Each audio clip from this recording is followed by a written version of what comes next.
What's going on, everyone, and welcome to Season 9, Episode 10 of HTF Bets. It is a beautiful Monday as UCF football actually won a game and dominated in our space game against Arizona, improving to 8-0 on space games. UCF basketball plays their first game tonight against ranked Texas A&M, and two of us hit our surefire pick of the week. Today, though, we'll be previewing the NBA in-season tournament, and we're so excited for that, so don't go anywhere because the HTF Bets starts right now.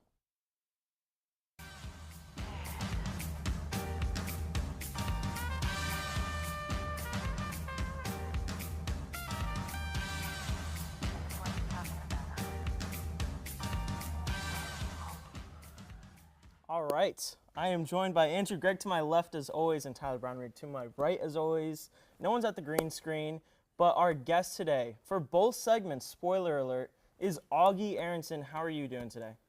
Oh, man, I'm doing great. Thanks for having me on. I'm ready to talk some ball. Let's go. Absolutely. So we're going to jump right into it. We're starting with the East, okay, for the NBA Cup. I have been assigned Group A, in which I think the New York Knicks are going to win this. Now, this isn't a very bold pick, sitting at plus 135, but I think it's the right pick. The Knicks just are the best team in that conference right now, in that group, and they're looking very good. Jalen Brunson is averaging just over 25 points per game. Cat is averaging just over 22 points, their recent acquisition, Big Purr, and Mikal Bridges is getting just over 17 points per game. I think not only are the Knicks playing pretty good right now, I think especially when it comes down to it and they're fighting for that in-season tournament cup, they're going to really turn it on. But Augie, do you have any thoughts about the Knicks winning for Group A? No, I agree with you. I mean, it's not a stacked division, and that Knicks team's got better this offseason. Cat had a big game against the Heat. My only team that I thought could have won this division was Orlando. Paulo Banchero's just got announced out with the torn oblique, so that kind of changes everything. So I think this is not a great division. So I think the Knicks will run away with this. 100%, and I thank you. I forgot to mention that. I also wanted to choose the Magic while they're not my team. I'm a fan of the Heat, if you didn't know that. They are the hometown team right now, but exactly Paolo being out is not looking good for them. And also the 76ers were in contention in my brain, but not having Embiid for that is probably not going to be great. They haven't been playing amazing, so that's why I chose the Knicks. But we're going to kick it over to Andrew. You have chosen my favorite team for this. Yeah, my favorite team as well. I chose the Miami Heat at plus 275 to win the Group B division of the NBA Cup. I'm not a big fan of the NBA Cup in general because I think it's just like a fictitious thing that the commissioner wanted to put together to have some in-season drama rather than just have it all waiting for the postseason. I feel like that's a big thing around the NBA where teams don't really play as hard during the regular season, with load management and all that good stuff. But staying on track, the Miami Heat are, I think, the best team right now in this group. I guess you could say it's not divisions, it's groups. And for a number of different reasons, the Milwaukee Bucks and the Indiana Pacers are really the only two teams that can give them a little bit of opposition. The other two teams in this group are the Detroit Pistons and the Toronto Raptors. Both those teams I don't think are picked to win anything this season. Those are two of the worst teams in the league, and they didn't improve much over the offseason. So I kind of just discarded those teams. Their odds are sitting at plus 1,400 and plus 2,000, which those are some of the longest shot odds in all of the Eastern Conference. And then the Miami Heat have players like Tyler Hero, Jimmy Butler, and I think they'll turn it on during the NBA Cup games if they care about it at all. I could see maybe Jimmy Butler sitting out one or two of those games, but it's more so because of the fact that the Milwaukee Bucks and the Pacers have gone off to such slow starts. The Milwaukee Bucks are 1-5 to start the season, and the Indiana Pacers are 2-4 to start the season. The Indiana Pacers offense has taken a massive step back from where they were last year as one of the best offensive teams inside of the whole NBA. And the Milwaukee Bucks, it's been a two-player show between Giannis Antetokounmpo and Damian Lillard. The rest of the team has not shown up. They respectively are averaging 31 points and 26 points, and the next highest scorer is Bobby Portis, who's averaging 11 points. They have no depth right now, and they're just not that great of a team. I think that they'll figure out eventually, but right now the in-season tournament starts very soon. So I think for what they are, I think the Miami Heat have the best shot to win this, and they're sitting at plus 275. For sure. Tyler, would you like to talk about your Group C prediction? I think I probably have the most controversial pick out of everyone here in terms. So I picked Group C. My pick to win this is the Cleveland Cavaliers. The Cavs have had an electric start to this season so far. They're the best team in the league, sitting at 7-0, one of only 2 remaining undefeated teams, the other being the Oklahoma City Thunder, who are at 6-0. And they're just the best all-around team right now on paper, it looks like. You look at their offense, 123.1 points per game. That's second behind the Celtics by 0.6. They're first in field goal percentage, 52.6% as a team. Second in offensive rating behind the Celtics. And they're also a top 5 team defensively in rebounds, points allowed, and defensive rating. This team is just elite, playing both ways. They do everything amazing. And this is and it seems like the Cavs are finally taking the leap that we kind of thought they were going to do last year in the postseason, but obviously, Mitchell got hurt, Jared Allen got hurt, and so. But now they're all back, they're all at full strength, and speaking of those players, Donovan Mitchell has been outstanding, averaging about 24.4 points per game, 50% from the field, a career high 40% from 3. Oof. Evan Mobley and Jared Allen, an amazing front court duo, have been locking it down defensively. Just Jared Allen, 11 rebounds per game, while Evan Mobley leading the team in blocks, 1.4 blocks per game, and 17 points to go along with it. They have just been outstanding, just top to bottom as a complete unit. 100%. And shout out Max Strus on the Cavs. He hasn't played a game yet. Well, still shout out. He deserves it, Heat legend. He's there. Augie, you were assigned with choosing a wild card. Basically just anyone we didn't pick. Who did you pick and why do I hate it? Hey, I hate it too as another Heat fan, but my pick is the Boston Celtics. And I was surprised. I understand Cleveland had such a hot start, but I was very surprised Tyler did pick the Cavs to win. I know they are 7-0, but Boston's 6-1. Their only loss was on the road in overtime to the Indiana Pacers.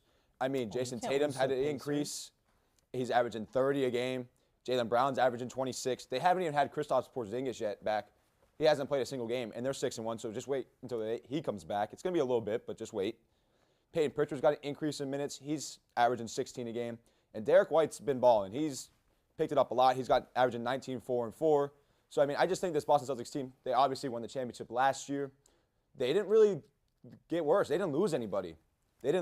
So, I just think this Boston Celtics team is just too good. And the Cavs are a good team, but, besides that, I think it's pretty winnable for the Celtics. They might, obviously, there's a chance they could slip up because who knows, but I think the Celtics are just too good to not pick them.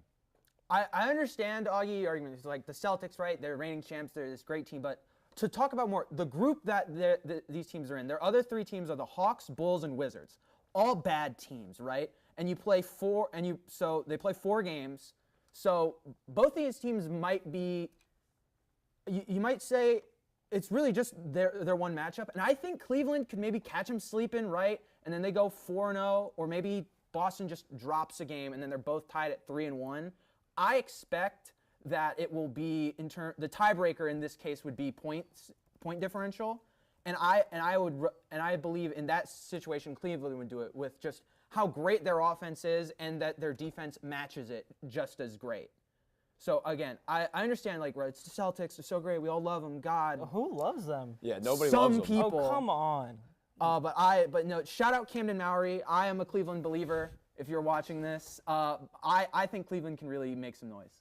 The only counter I will say to that in favor of Augie is I think Jason Tatum will absolutely destroy the current starting small forward for the Cavs, Dean Wade.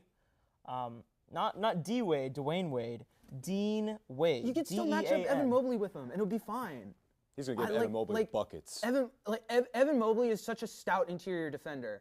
I would not be so worried against Jason Tatum. What about on the perimeter? Jason Tatum is a scorer. He also had his way with them last year in the playoff series. Yeah, when it was just him. There was Jared Allen helping him. It was just Evan Mobley. Guard him. Evan Mobley I don't necessarily think the Cavs pick was controversial, but the Celtics are always controversial, so I don't like them. No one likes them, but that is it for the East. After this commercial, we will be talking about the West, so don't go anywhere.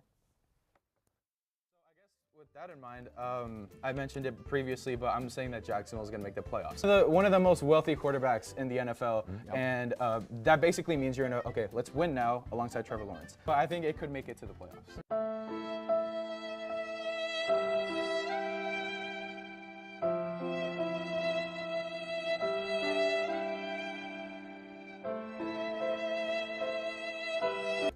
And so I have the Rams winning this one, 27-23. Yeah, I think the Lions are just going to be a little too comfortable. Week 1, they're hosting, a lot of energy.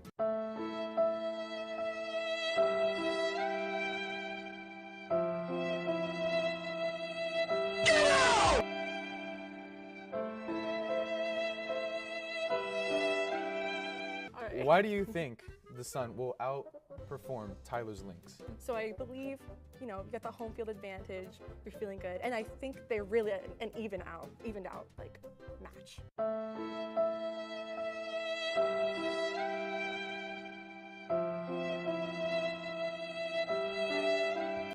So for my MVP and I'm just gonna say it, Defensive Player of the Year pick, I have Asia Wilson. And I think she's gonna come away with the MVP, potentially Defensive Player of the Year too. Okay, I was gonna say, is your selection for MVP or DPOY or MVP and DPOY? Both. Both. I'm saying both.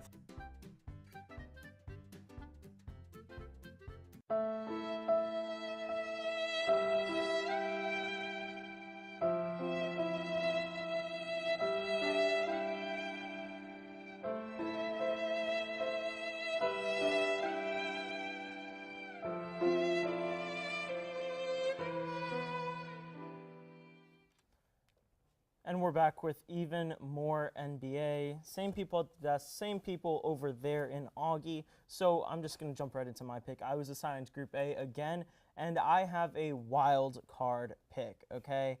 I have chosen the Los Angeles Clippers to win out for Group A. Now, and that's very controversial because It's insane is what it it's not is. insane. Yes, it's not it insane. is. And I'm going to back it up, okay? Because they're sitting at plus 1,000.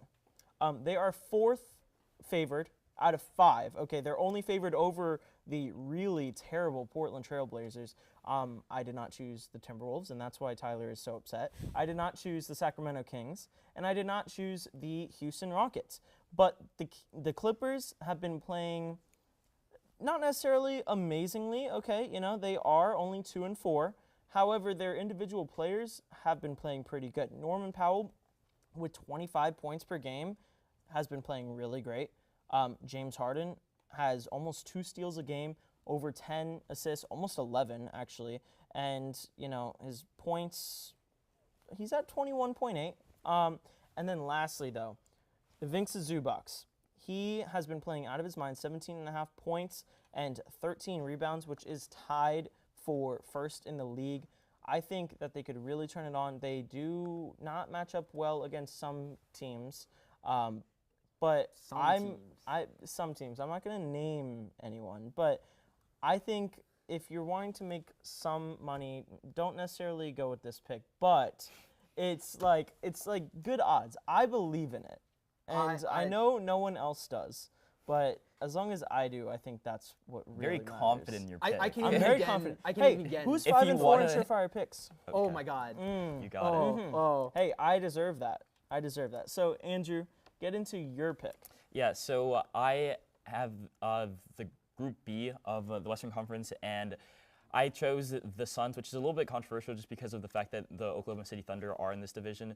But I think that the Suns are maybe not the better team, but can steal a game from them, and they're 5-1, so they're one of the best teams in the Western Conference right now. They're really putting it all together between, they've had games where Kevin Durant has been the star player and has just gone off for 30-plus points, and then Devin Booker, as of late, has picked it up, and he's averaging over 33 points per game over the last 3 games, which has been really great because of the fact that he got off to a little bit of a sluggish start, and fans were even starting to chirp him a little bit, but he's back to where he usually is. He's their leading scorer, and they're doing it a little bit by committee, but they have a big 3 in Bradley Beal, Devin Booker, and Kevin Durant, and any of them can go off for 30-plus, maybe even 40-plus a game, like on any given night. So I think that they're a tough matchup for a lot of the teams in this division or this group. But the fact that this group is so stacked leans to there's going to be losses like in the group play. And I don't know who's going to drop a game, but I'm pretty confident that Phoenix will be right in there because of the fact that the Spurs are in this group, the Thunder in this group, obviously the Suns are in this group. So it's a stacked group. So plus 265 is good odds, but maybe not great. And I think that they can match up with anybody in this group, but I don't know. I like that one a lot, especially because Really? I do. Because Bradley, and I think the big thing is Bradley Beal and Tyus Jones have been pretty good for the Suns to start this year. I remember this time last year we were talking about Bradley Beal. He's the worst contract in the NBA, which at the time it was rightfully deserved at the time. And now he's kind of more filled into his role. Is like he's accepted he's the third option, and this Phoenix team has found their groove. And like you said, these teams will likely drop a game to each other, the Thunder and the Spurs. So it's like it'll probably come down to the points tiebreaker once in this group as well. And this is a high-scoring team with Kevin Durant, Devin Booker, and Bradley Beal. They have the ability to score like 150 points a game if they really all are locked in. Now, obviously, that doesn't happen, and they're playing against two of the best defenses in the league in the Thunder and the Spurs. But I think it'll be it'll come down to that tiebreaker. Yeah, before I let you get into your pick, I think we need to debate this a little more because I really think the Thunder could win this one, and I know Augie does as well. I think Lou Dort and Alex Caruso could lock up Tyus Jones and Bradley Beal. I think the Thunder are just so much better defensively, and they're also really good offensively. So I would choose the Thunder. Do you think what qualifies as locking down Tyus Jones? I feel like he's only averaging 8 points a He's game averaging- anyway. he's so- averaging they'll 10 force, Yeah, they'll there you force go. some digits. steals. Yeah. I don't know. They'll force some steals. Do you think the Heat have any shot against the Suns on Wednesday? I'll be at that game in Phoenix, so I Probably don't think we not, have right? the greatest shot in the world. They're a much higher scoring team, but like our defense is something to be said. We're holding teams to like a very low total like amount of points. So I think that there's always a shot, but I don't like our chances, I'd say. okay, Can never escape the Heat. for sure. Tyler, who's winning Group C? Group C is pretty interesting because it's got the Nuggets, the Grizzlies, and the Warriors, who have been a lot of people thought would be bad in rebuilding this year, but they've gotten to a hot start. But I'm picking the Dallas Mavericks. They were in the NBA Finals this past year, and They beat your Timberwolves. they did. Unfortunately, Have to remind you any shot I Daniel get. Gafford played like prime Wilt Chamberlain. Yup. But that's beside the point. Right now, they're currently 4-2 in the NBA, and you look at this team offensively, it's pretty bad. They're in the bottom third in terms of points per game, averaging about 110. Bottom third in field goal percentage, 44.8, and they're around middle of the pack with a 35% three-point shooting percentage. So it's, at best, pretty average offense. Obviously, you still have Luka and Kyrie, who have been great. Luka leading the teams in points per game, rebounds per game, assists per games. Kyrie Irving shooting over 58% from three. So those two have still been leading the charge. But you look at this team defensively, and they're one of the best in the league, much like the Cavs were when we were talking about the East. Fourth in opponents' points per game, 105.3. Third in opponent field goal percentage. Fourth in opponent three-point percentage. And the third best defensive rating. And this is led by guys like Daniel Gafford, Derek Lively, P.J. Washington, who, we saw them make this late push in the playoffs last year because they got these guys to just improve their defense so much, especially in the interior. So that has been their difference maker. They've been great at rebounding and great at getting stops and forcing turnovers. It's just the offensive capability is just not quite up to the standard it is. And the big reason, I think, is because of Klay. He had a great two first games. Since then, he's shooting below 25% from three and has just not gotten into any sort of groove. That's pretty rough. Augie, we'll finally get to you. I know I said earlier that you think the Thunder will win it over the Suns. I don't want to fully speak to you because you didn't choose the Thunder as your wild card. Who did you choose?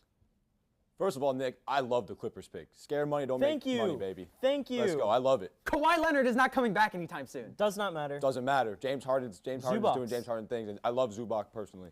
But yeah, so I sidestepped all the division favorites, and I chose the LA Lakers, last year's play-in champions. Anthony Davis is the best player in basketball right now. He's averaging 32 and 12. He's leading the league in points per game.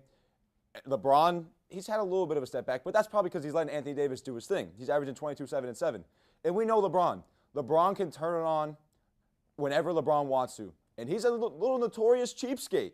That $500,000 on the line, LeBron wants that $500K. So LeBron wants to pick it up and win that money. LeBron could turn it on just like that. But for me, the biggest change for the Lakers was the coaching change and adding J.J. Redick. He's a basketball sicko. Basketball is his favorite thing in the world.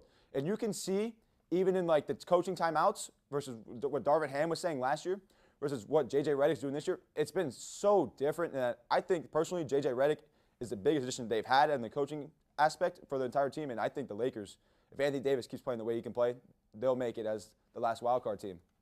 I don't hate that pick necessarily. I like that you mentioned that they won last year, but that is going to be all the time we have for this segment. Thank you very much, Augie, for sticking with us through 2 segments. After this commercial, we will be doing our Surefire Picks of the Week, so you definitely don't want to go anywhere. Season opener, Baltimore Ravens at the Kansas City Chiefs, September 5th, Thursday Night Football. I am taking the Baltimore Ravens at plus 130 to win this. Kansas City, when they were the season opener last year, they lost that game. Historically, they're not that great in this position.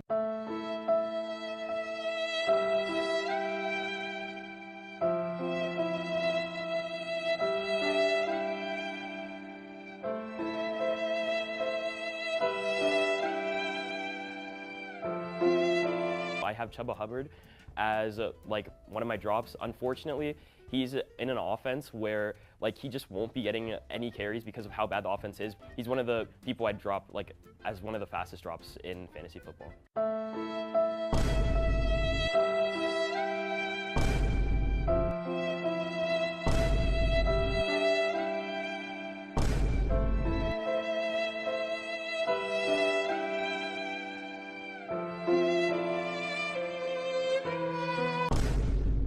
This league has not been what I thought it would be, okay? I thought I would be undefeated. I walked away from that draft. I got Tyreek Hill at number 6, and I thought I won.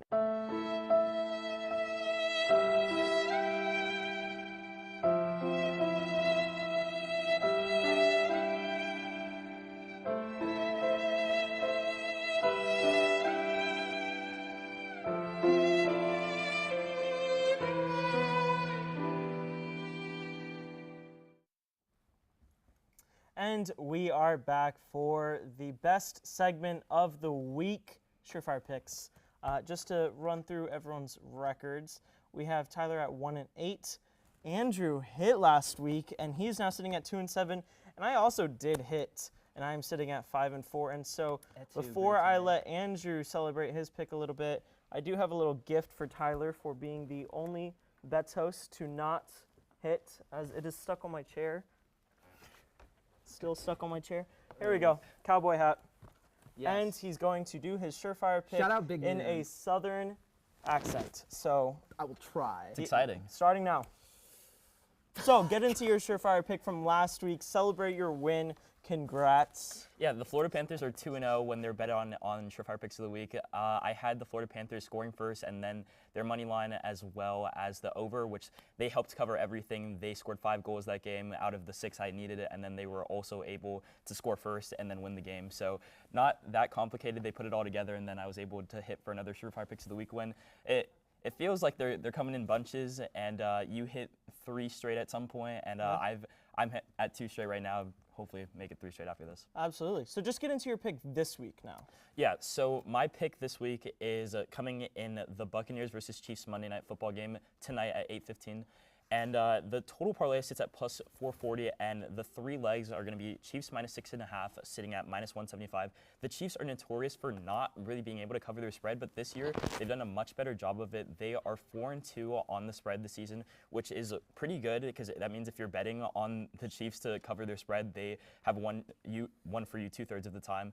So I took an alternate spread, though. The current spread is at -9, which I think is a little too heavy. I think that the Buccaneers could sneak in like a late touchdown, maybe cut the lead down. But I took an alternate spread at -6.5, so the Chiefs just have to win by 1 touchdown, cover a 7-point spread. I think that they can do that. I also took the under 46. The Tampa Bay Buccaneers are missing their 2 best targets, and Cade Otton is now one of their favorite targets, along with Jaden McMillan, who's a good receiver, but nothing special, and I don't think that the Buccaneers will be able to keep pace with the Kansas City Chiefs. And then I also have Travis Kelce under 61.5 yards. Receiving yards, I should say. I don't think that, in general, he hasn't been the biggest factor for the Chiefs this season. He's only been over this line 2 games this season, and I don't think that he's going to have a big day just because I think the Chiefs, are going to be running the football for the majority of the second half. I don't think that they're going to need to throw the ball because of the fact that they probably will have a sizable lead against a kind of depleted Bucs team. So I think that these 3 all kind of play together with the fact that it will be a low-scoring game. I don't think Travis Kelce will be able to rack up too many yards, and then I think that the Chiefs will be able to cover their spread. I think taking the under on yards is definitely interesting, but I won't sit and debate that. You Yeah. already did your whole spiel. Tyler, in the Southern Oklahoma accent, get into your pick. And you know what I find shocking about you two? You mentioned how the Panthers are now 2-0 when we picked them. Yep. Okay, you didn't pick them this week, and then you're doing hockey and you didn't pick the Panthers. So very confusing. I did not pick the Panthers, and for good reason, because I do want to try and be different here, partner. All right, my hockey game is the New Jersey Devils at the Edmonton Oilers Monday at 8:30. I'm taking the Oilers money line, sitting at -108. They have been on a tear to start the year so far, and I'm also going with, to piggyback off that, Oilers first period money line. I think they'll be scoring fast and early against this New Jersey Devils team. Now, this is a good team that they're going up against here in the Devils, let me tell you. But and my final leg, the Oilers over 2.5 goals, sitting at -175. In their last 3 games, the Oilers have scored an average of 3.6 goals per game. This is a damn near lock here, folks. My entire parlay is sitting at +478, and I think this will get me my second win and avoid a last place finish. You know what? Yeehaw. You kind of killed that. And I like your surefire pick. So I am a theater kid. It's still in there. good job with that. I'm really impressed. So last week on my surefire pick, I redeemed myself. Okay, my total odds were over +1,000. I redeemed myself from the week before, in which my odds were +1 something. It was very low. But it's a new week. So I am choosing the Miami Heat at Sacramento Kings tonight at 8:15. I'm taking the Kings money line, okay? This one's a little bit confusing because the Heat don't really have any impressive wins this season, and I think Sacramento is a good team. So for the Heat to be favored, I think that's great money. The Kings money line is sitting at +105. And then I'm taking Keegan Murray to have over 1.5 made threes in this game. He averages just over 22 points per game against the Heat in 4 career games. In his 2 most recent, which were both last season, he had 28 and 33 points and 6 and 7 made threes respectively. So I think that is great odds, sitting at -210. And then Domantas Sabonis over 29.5 points and rebounds, sitting at -125. He's averaging 21.5 points per game and 13 rebounds. While Bam is, he is my sunshine, he is not a great rebounder, especially compared to Sabonis. So, if he's getting 13 rebounds again, which I think is very doable, I think 17 points will just come naturally.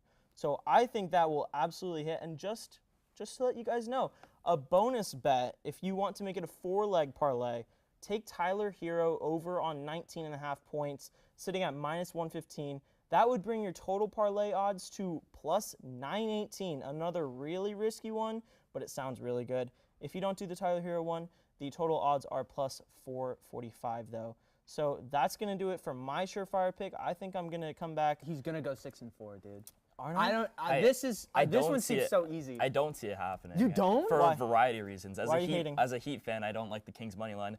And then I also don't That's think crazy. you said Domantas Sabonis, like 13 rebounds, like that's just a guarantee. Like He averages it. 13. yeah, but like people go under their averages all the time, people go over all the time. Points plus rebounds, like Yeah, but Keegan Murray, the Bam amount literally- of shots he puts up for 3. Like, Are you just saying this because I didn't like No, the no, under no, on no, Travis Kelce? no, yards? not at all. I think that it's interesting that Bam was one of the candidates, one of the main candidates for Defensive Player of the Year, and you just assume that he's He's going a to have. great defender, but I don't think he's a great rebounder Sure. compared to Sabonis. Okay. We'll find out. You got it. We do not have a show next week, though. There is a holiday. But when we come back on the 18th, it is our season finale. So I promise you won't want to miss that. But thank you very much for tuning in. Thank you to all our guests. Thank you, guys. And have a great rest of your day.